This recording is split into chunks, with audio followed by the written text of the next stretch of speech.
So welcome back to the BlitzCity Podcast. I want to give my quick thoughts on the NFL draft and something that bothered me by y'all favorite uncle, Shannon Sharpe. All right, so let's get right into it. Number one, I'm going to start with Shannon. Shannon Sharpe, if you had not watched the latest interview of Undisputed with him and Skip Bayless, they were talking about Deion Sanders and how Deion, Coach Prime, was very upset and embarrassed that only one guy was drafted from the HBCU in this year's draft, which being Isaiah Bowden to the New England Patriots in the 6th round, I believe. And how, he was just very embarrassed about it. Now, after they got done introducing that topic, Shannon immediately said he disagreed with Prime.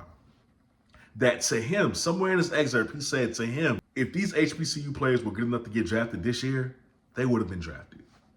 That's what he said. Keep in mind, this is the guy who was pretty damn close to going undrafted himself as an fellow HBCU guy. He was real close, but somebody took a chance on him. But here's why I have a problem with what you said, Shannon Sharpe, because you have done absolutely no research to even put that ignorant claim out there. You've done no research. You yourself have watched no HBCU games. You've probably only watched both Celebration Bowls because of Prime, and you are going to go on national television and say that they weren't drafted because they weren't good enough when you've done no research.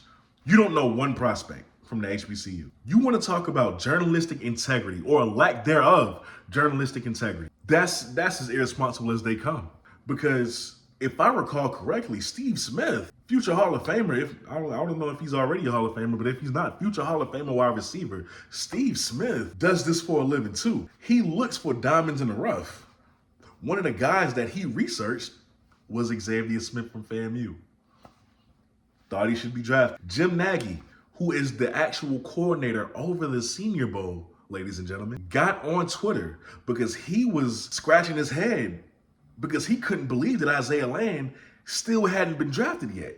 He got on Twitter, the coordinator of the Senior Bowl, and said, if any team has a question about Isaiah Land, call me. Two guys whose job it is to know about draft eligible prospects come out and say this about two different HBCU football players, not even to mention Aubrey Miller, but because you said it, because you said they weren't good enough to get drafted, even though you've done no research.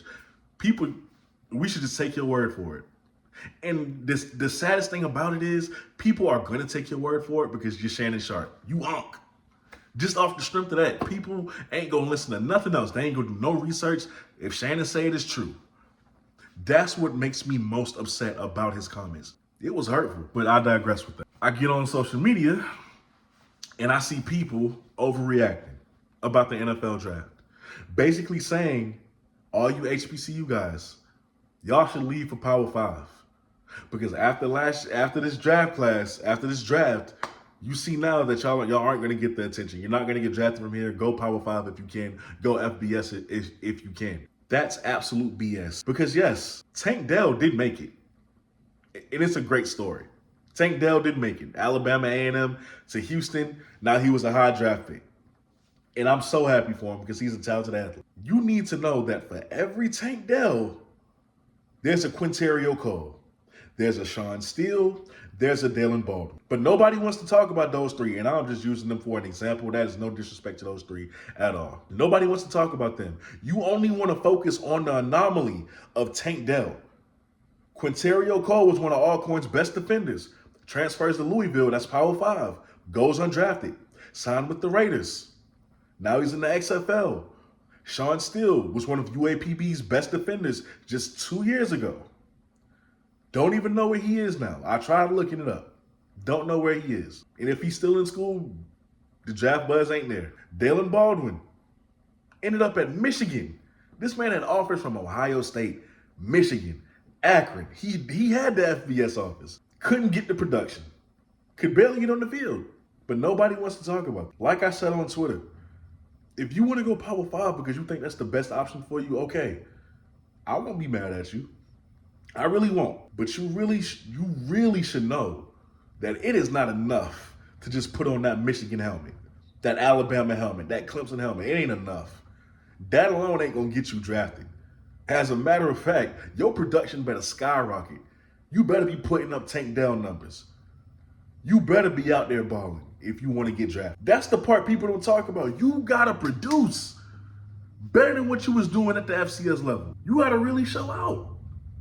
And most of these guys, when they leave to go Power 5, if you are lucky enough to get playing time on the field, their production is never what it was in the FCS level. It's average, it's pedestrian. And then they wonder, well, why didn't I get drafted? I thought I did everything right. No. It's not enough to just have on that uniform. You have to produce. Because if you go up there to that Power 5 level or an FBS level in general and you don't produce, if you are just average, those scouts, that little bit of draft buzz you had at the FCS level, it's completely gone now. So have the right person in your ear. Do not let this draft deter you. Do not let this draft make you think that you can't make it from an HBCU. Because the year prior, you saw what happened.